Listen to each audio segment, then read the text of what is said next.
may have this conversation with your mind several times before it acknowledges that you are in charge and that you really mean what you say. Imagine that your thoughts are like drops of water.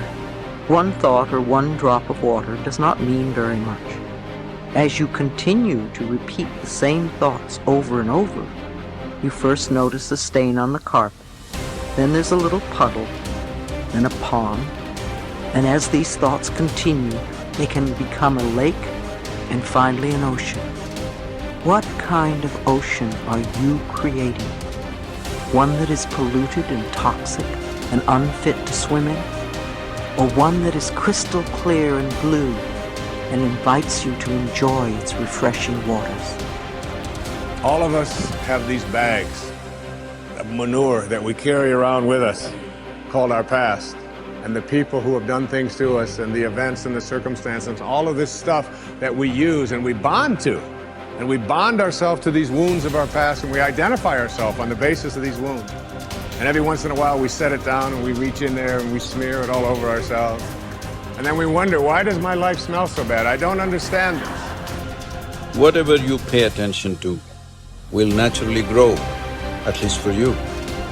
Every human being that you meet, there's a good side to them, there is a nasty side to them. If you pay attention to the nasty side, your mind will be preoccupied with the nastiness. Somebody else's nastiness will become yours. And because of that, you will receive more and more of that from all around. If you pay attention to the best, even though in some people it may be a minuscule, if you pay attention to the best, it will grow. At least in your mind, in your experience it will grow. There is a good chance it will grow in them also. You're never going to get enough. You already are everything. You're everything that you need. Think of it for just a moment. Everything that you need to have total bliss, perfection of your life, you already are. You already have it. You came into this world with nothing. That's how you're going out. And the time that you have here, what you have is your uniqueness, your specialness, and you don't need anything else. Now think on this. If you don't know how to appreciate what you have and where you are in your life, you don't need anything else. Because if you do get something else, you won't know how to appreciate that either. You'll just want more. Or you'll want it to be different. Or you'll want it to be the way it used to be. Or you'll want someone else to be the way you think they should be. If we are willing to turn our lives over to this greater power within us, the power that loves and sustains us, we can create more loving and prosperous lives. I believe that our minds are always connected to the one infinite mind, and therefore all knowledge and wisdom is available to us at any time. Nobody changes until they change their energy. When you change your energy, you change your life. See, it has nothing to do with the external activity that you're doing. It's got something to do with the internal systems as to how they're functioning. Essentially, it means neither your body, nor your mind, nor your chemistry, nor your emotions, nor your energy are taking instructions from you. They're doing their own thing. Once your machine is not in your control, being peaceful is impossible. I'll tell you, you get into your car and now you go there and you want to turn this way. You do this to the steering, it goes this way. Can you peacefully drive this car? Can you? No. Anxiety is natural, isn't it? This is what has happened to your vehicle. It's out of control. You've never done anything to find out where the steering wheel is, first of all. This is not that simple as a car, this is a super computer. Now the problem is most people have not even bothered to find the keyboard. They think if they do this, somehow it'll work. When you're given such a highly sophisticated machine, if you do not conduct it properly, it will cause many problems to you. By accident it's working. I want you to know this is made this way. If you hold your hands like this, it'll breathe one way. If you just turn it around, the very way you breathe, the breathing pattern itself changes in your lungs. You can try it if you want when you have the time. This way, this way. I'm saying everything that you do, fundamental changes are happening in this machine because it's such a sophisticated machine. It's more than a touch screen. If you just wish it, it will happen. When you have such a sensitive and sophisticated machine and you are operating like a blacksmith, then being peaceful seems to be difficult. Peace is not the highest goal in your life, it is the most fundamental requirement. Don't ever set peace as the highest goal. If you do that, you'll only rest in peace. You must see, to be peaceful is the first thing in your life, isn't it? If you want to do anything sensibly in your life, if you want to conduct any situation in your life sensibly, to be peaceful and happy is fundamental. All improvement in your life begins with an improvement in your mental pictures.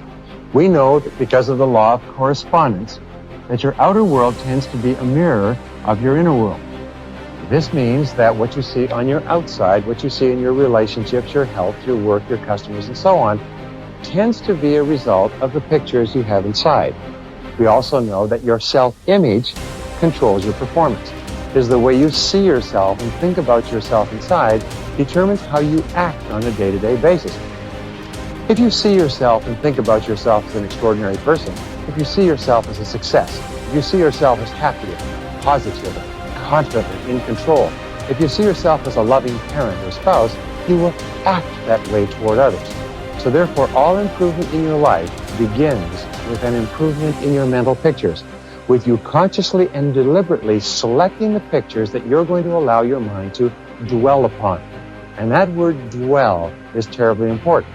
When you dwell upon a picture, your subconscious mind, just as with affirmations, accepts the picture as a command and goes to work to bring that picture into your reality. It's the most phenomenal thing. Your subconscious mind controls your reticular activating system or your reticular cortex as well. The reticular activating system is very interesting. It's a small part of your brain. It's like a switchboard in your brain that controls all incoming impulses. Let me give you an example. If you begin to tell your brain that you intend to be a great success in your field, that you are going to move to the top, that you're going to be one of the most esteemed people in what you do, if you're going to make a lot of money, whatever it happens to be, this is accepted as a command. The reticular cortex switches on all these switches, and from then on, you begin to see all kinds of possibilities that help you move toward achieving that goal. Why is it that successful people move so rapidly toward achieving their goals? It's very simple. It's because they're thinking all the time, and as a result of thinking about what they want, they see all kinds of opportunities around them to achieve them. The average person doesn't even see, because the average person is so worried about how little money they have and how much their bills are, all the problems are, and the more they think about those things, the more they get them. Men and women with clear values, who are living their lives consistent with their highest aspirations, are those who have a deep sense of self-confidence and well-being. We also said that the most important value you can have is the value of integrity. Integrity is the value that guarantees all the others. Having integrity means that you will not compromise on what you believe to be right in any area. Integrity is absolutely essential if you want to capitalize on your strength.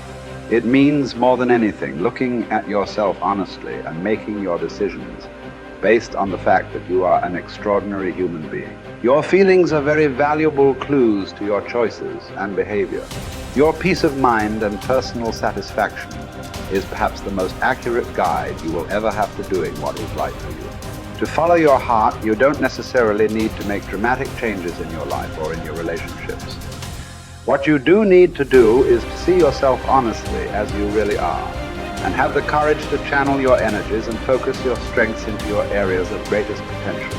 When you do this, you will soon realize that you have made one of the best decisions of your life. Each person has great strength and potentialities, and each person is put on this earth to harness those strengths and apply them to benefiting themselves and mankind. The life stories of the great men and women of history are usually stories of people who discovered their strengths and utilized them to the fullest degree. Churchill was a great statesman and orator. Florence Nightingale was a tremendous organizer. Florence Chadwick was an incredibly strong swimmer. Abraham Lincoln was a far-sighted and compassionate politician and president. Mother Teresa was a truly loving human being with an infinite capacity to care for and support the sick and dying people of Calcutta. Joe Montana was a quarterback with an incredible throwing arm with the Washington Redskins. All around you, you see men and women who have grabbed their major talents. You can do the same if you have the courage to follow your heart.